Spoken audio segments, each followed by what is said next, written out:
Hello, this is Dr. Daniel Van Ingen with this video for a YouTube channel um, and for members of our Parenting Doctors community. I want to share it with you and talk about holiday stress. Holiday stress, that is a factor for all of us. Expecting everything to be put forth, to be perfect. We put forth our best effort. But what happens? Food is burned. People are late. Kids rip up gifts, without patience. We work so hard. Cars break down. We get scheduled to work on Christmas, and there aren't enough nurses to cover the shift. All of these things get in the way of holiday bliss. And instead, we experience holiday stress. What about relationship stress during holidays? Conflict over sex, money, in laws, kids, chores. Maybe you don't want to do the holiday party, but your wife wants to do the holiday party. All of these escalate in your marriage during holiday stress. Kids kids have grown up. Remember ornaments and gingerbread houses? Now they've been replaced with boyfriends. Another stressor is you incorporate a stranger coming to your house and you want to have a welcoming environment. Or family reunions. The last time you saw your nephew, he was drunk at Betty's wedding. Or you've got Aunt Ruth coming over and the sweet potato pie is never good enough. Right? How about step families? Maybe your communication on how holiday time wasn't fully written down in divorce proceedings. And maybe communication is just not right with your ex right now. Who's going to be with the kids? You're concerned about the kids getting some time with their dad, but you wish that your dad was more concerned about it than you are. But the last argument was a major strain, and now it seems like it's easier to talk to your ex husband's new girlfriend, but even that is awkward for several reasons. Or say you have adult children now, right? You have years, there's been years of being talked badly about by your ex wife or your ex husband. And maybe there was some truth in past behavior, but you're a different person. Times have changed, years have passed. You understand what's important now, but you feel like you're different, but you're battling feelings that have a ripple effect that have been perpetuated from years past. Relationship stressors at holiday times are endless. Alcohol problems, philosophical differences, arguments over dad's will and inheritance. Or how about siblings being so nosy, grandparents, telling you what to do, how to raise your kids, or how to deal with the neighbor, or how to cook the stuffing. Or how about family members who overdo Christmas presents? You are trying to move your kids away from materialism, but certain family members just like to impose gift giving, right? Holiday stress from rushing around to the gifts, for the gifts, maintaining the traditions, but anxious it won't go smoothly. You're obsessively trying to follow the schedule and hoping everything works out, right? Um, so let's talk about how we can diminish holiday stress. First and foremost, the quality of our relationships is number one. The quality of our life is dependent upon the quality of our relationships. Taking that time. Right here, I have a Packers sweatshirt. I'm excited about Aaron Rodgers returning for the Packers. Let's see what they can do. They need to win 3 in a row. Let's see what they can do. Um, or as you can see, I've got my Darth Vader or my son's Darth Vader figure case there. We went and watched The Last Jedi last night. It was incredible. A nonstop thrill of the moment movie. Everything was just fantastic about it.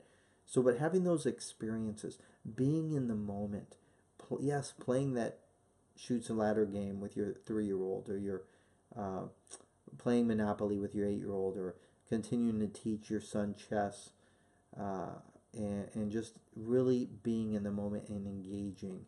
There's nothing like those relationships which are so precious, the treasure of our life, and really is the legacy. If you think about the biggest difference you'll make, it's with your family, it's with your kids. But what can we do about holiday stress? First and foremost, the big three, right? Exercise, nutrition, sleep. Getting exercise is huge for stress management. And then with nutrition, yes, we all overdo it. Uh, Breads, the carbs, the sweets during the holidays, but little strategies can help, like getting some extra vegetables, eating magnesium rich foods like spinach can be a stress buster and help with the headaches. and making sure you drink enough water and reducing your caffeine intake. But first and foremost, to conquer stress, I want to emphasize sleep. Sleep is huge. And if you're crashing when your head hits the pillow after 5 minutes, that's a reminder that you have sleep deprivation. You need more sleep. We need 8 to 9 hours of sleep per night. Second, let me talk about savoring. Savoring is an interesting idea, but how can we savor? How can we be present, mindful of our senses, what we're hearing, right? What we're noticing in the moment. We appreciate the moment. There's gratitude. We're taking everything in. We're being grateful. Right? Research shows that half of our awake time, our mind is somewhere, other than where we're at. So savoring has to do with being in the moment. I was talking with 100 mental health professionals in Wisconsin last week, and I asked the question: is it easier to savor in a bubble bath, drinking champagne and eating chocolate strawberries, versus cleaning up vomit? Right? We'd all agree. But if you are loving your daughter with cancer and just taking each precious moment to help her clean up from being sick and just caring for her, right? It's completely different. Many of us would choose eating a filet mignon over cleaning a toilet, right?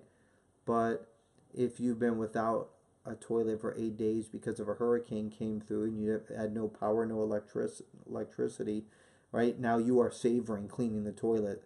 So we think of it being in a pleasurable experience, but it has less to do with what we're doing and more to do with our mindset, more to do with how our attentionality and our intentionality, and applying savoring, where we're in the moment, appreciating and being grateful, can make a huge difference in the quality of our relationships.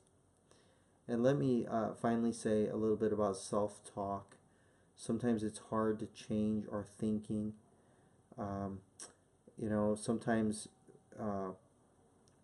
we just need to let the thoughts rise up. Allow the thoughts to rise up. Being mindful of the moment and allowing ourselves to be silent. It is hard to change our self-talk with all the overstimulation.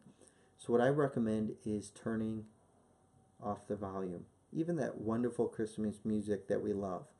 But turning off the volume and making things silent. And being okay. Being comfortable with silence. With the digital craze, with the movies, with the phones.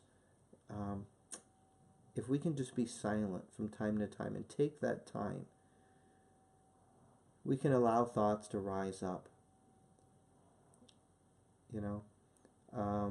And we can begin to own some beliefs, like I'm a loving mom and an imperfect family, and no family is perfect, but we sure honor each other in our culture of honor. We sure honor each other and find those strengths in each other. And I want to encourage you, a lot of sarcasm in humor when families get together during the holidays. And I want to encourage you to eliminate that sarcasm and get rid of this criticism. Let the cynicism just pass, and instead honor each other with joy and love and good-natured humor as we try to be a blessing to families, regardless of the past. Now's the moment. Savor that moment. I also want to say some thoughts we just need to let pass. A family member says you should have done something, or criticizes your cooking. Just let it pass. Humility is sweet. Joy, sweet. Try not to get defensive. Just let it pass. And when those old thoughts, self-criticism, pop up in your mind, let the birds fly by. You could take a beach ball, push it down, it pops back up. You can push it back down in the swimming pool and it pops right back up. But instead, if you just let the beach ball sort of float around you, that's sort of the idea of letting the birds fly by. Let the thoughts pass. And when we're in our silence, and we're mindful. We can um, we can begin to use cognitive therapy to challenge some of those thoughts. So let's say it's Christmas and you're alone, right? I'm unlovable. My life is worthless.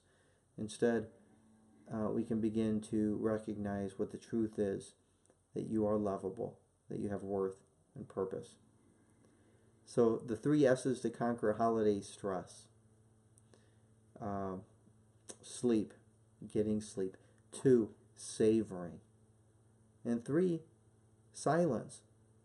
So we can begin to identify the truth in our self-talk.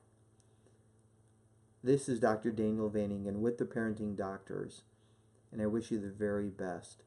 Merry Christmas this holiday season.